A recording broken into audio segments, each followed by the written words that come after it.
तुमने संस्कार नहीं दिए, इसलिए ये युवा पीढ़ी इतनी बिगड़ गई कि अभी सोशल मीडिया पर एक खबर चल रही है कि कोई कॉमेडी के नाम पर, ब्लैक कॉमेडी के नाम पर ना, एक कोई इलाहाबादिया करके कोई छोरा है, उसने अपनी मां के लिए गलत शब्दों का प्रयोग कर लिया। किसके लिए? अपनी मां के लिए।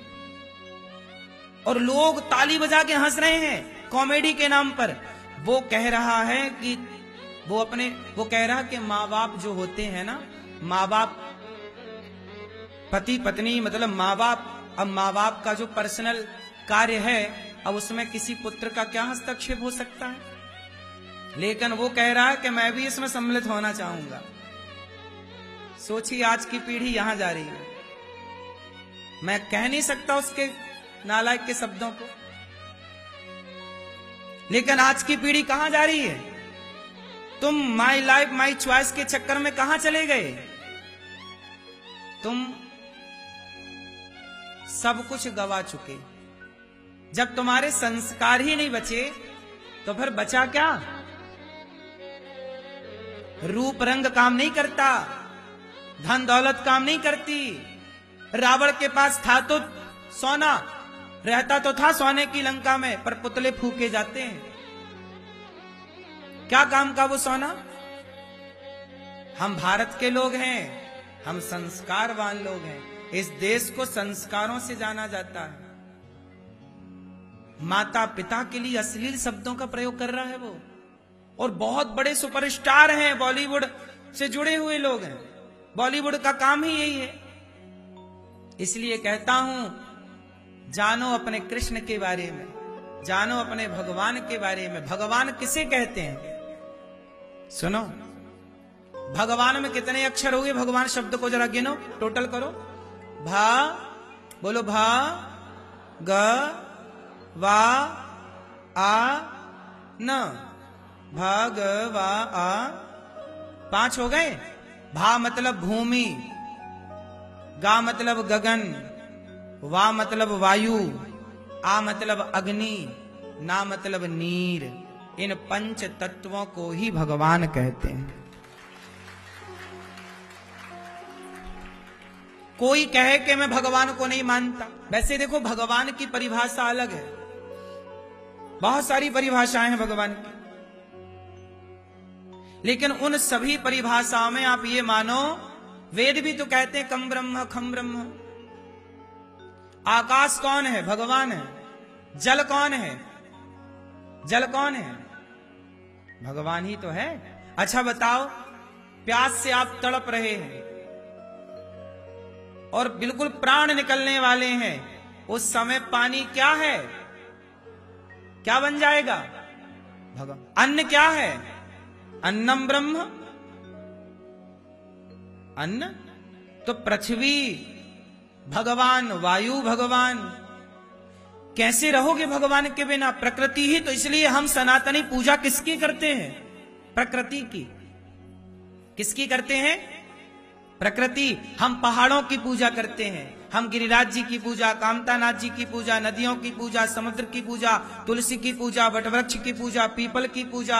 हाँ, हम माँ की पूजा, मातृ देवो भव, पिता की पूजा, पितृ देवो भव। सोचिए, जिस देश में माता पिता को भगवान कहा जाता, आज की युवा पीढ़ी उन्हीं माता पिता के लिए इतना अश्लील शब्दों का प्रयोग कर रही है कि आपको सुना ना जाएगा। बोलो हाँ कि ना? कौन लोग कर रहे हैं? आज की युवा पीढ़ी। इसलिए ऐसी जवानी नहीं चाहिए, ऐसी स्वतंत्रता नहीं चाहिए कि आप कुछ भी करने पर उतारू हो जाएं। स्वतंत्रता का मतलब ये नहीं भगवान ने मुंह दिया है मतलब कुछ भी नहीं करना बोलना, आंखें दी है मतलब कुछ भी नहीं देखना, कानों से बुरा ना सुनना साहब। माता कैकेयी ने गलत सुन लिया मंथरा के शब्दों को। बोलो हाँ, मंथरा भड़काती रही और मंथरा के भड़काने से माता कैकेयी भड़क गई और वनवास मांग लिया राम को। दशरथ जी बोले कैकेयी मैं पांव पड़ता हूं, मर जाऊंगा यदि राम वनवास गए। कैकेयी बोली मर जाओ, पहले तो बड़ा कहते थे प्राण जाए पर वचन न जाए प्राण, अब तो देखो डर लग रहा मर ना जा, मर जाओ। कैकई वो कैकई जो दशरथ जी से कहती थी कि राम को जल्दी से राजा बनाओ, कैकई माँ ने खूब दूध पिलाया है अपना राम जी को, बहुत प्यार करती हैं कैकई राम जी को। लेकिन वो कैकई जो राम से प्राणों की तरह प्यार करती हैं, जरा मंथरा का संग मिला, जरा कान बिगड़ गए, देखो आग लगा दी पूरी अयोध्या में। हाँ या ना? क्या बिगड़ गए? बोलो मेरी मां, क्या बिगड़ गए? मंथरा कैकई माता के कान, कान ना बिगड़ने देना। कान बिगड़ना मतलब गलत चीजें ना सुनना। गलत चीजें सुन लोगे और कहीं गलत को तुमने सत्य मान लिया तो वही होगा जो माता कैकई के साथ हुआ। इसलिए कहते हैं कानों को संभालो। वाणी गुणानु कथने श्रवणु कथायाम, कानों से क्या सुनना है? बोलो कथा, प्रपंच नहीं। कहीं तुमने जगत का प्रपंच सुन के बिगाड़ ना लिया अपने आप को। आज की युवा पीढ़ी काहे बिगड़ रही है? क्योंकि ये गलत चीजें सुनती है। आज आप लोग अफवाह में पढ़ते हो, सोशल मीडिया पर जो भी खबर देखते हो उसे सच मान लेते हो, आपको लगता है यही सत्य है। दास अनिरुद्ध की बातों की 10 सेकंड की वीडियो देखते हो, आपको लगता है यही सत्य है, पूरा सुनते नहीं। इसलिए कहता हूं कानों को संभालो, कुछ भी नहीं सुनना, कानों को बंद करो। क्या सुनेंगे? केवल कथा, अच्छी बातें, क्योंकि कानों से जहर भी प्रवेश करता है, कथा भी प्रवेश करती है, कृष्ण भी प्रवेश करते हैं और कलयुग भी प्रवेश करता है कानों से। और वाणी, पहले नंबर पर कान, दूसरे नंबर पर वाणी। शब्दों को संभालिए, कुछ भी ना बोलिए, संभाल कर। और तीसरा आंखों को, आंखों को थोड़ा बंद रखिए। कहां खोलिए आंख? भगवान के दर्शन में आंखें खुली हों, अच्छे काम में। भीष्म पितामह की आंखें कहां खुल गईं? जहां नहीं खुलनी चाहिए।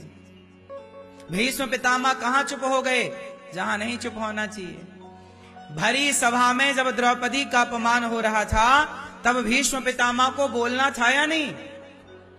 इसलिए कहते हैं बोलो वहां जहां आवश्यकता है। पितामह को बोलना था, दुशासन को 2 थप्पड़ मारते, नहीं मारे, चुप रहे, आंखें खोलकर द्रौपदी का अपमान देखते रहे। इसलिए भीष्म पितामह को बाणों की सैया पर लेटकर हिसाब चुकाना पड़ा। इसलिए कहता हूं कान को भगवान की कथा में लगाओ, नेत्रों को भगवान के दर्शन में लगाओ और वाणी को भगवान के गुणगान में लगाओ। यही जीवन की सार्थकता है, इसी से आपका कल्याण होगा, वरना जीवन यूं ही चला जाएगा व्यर्थ में।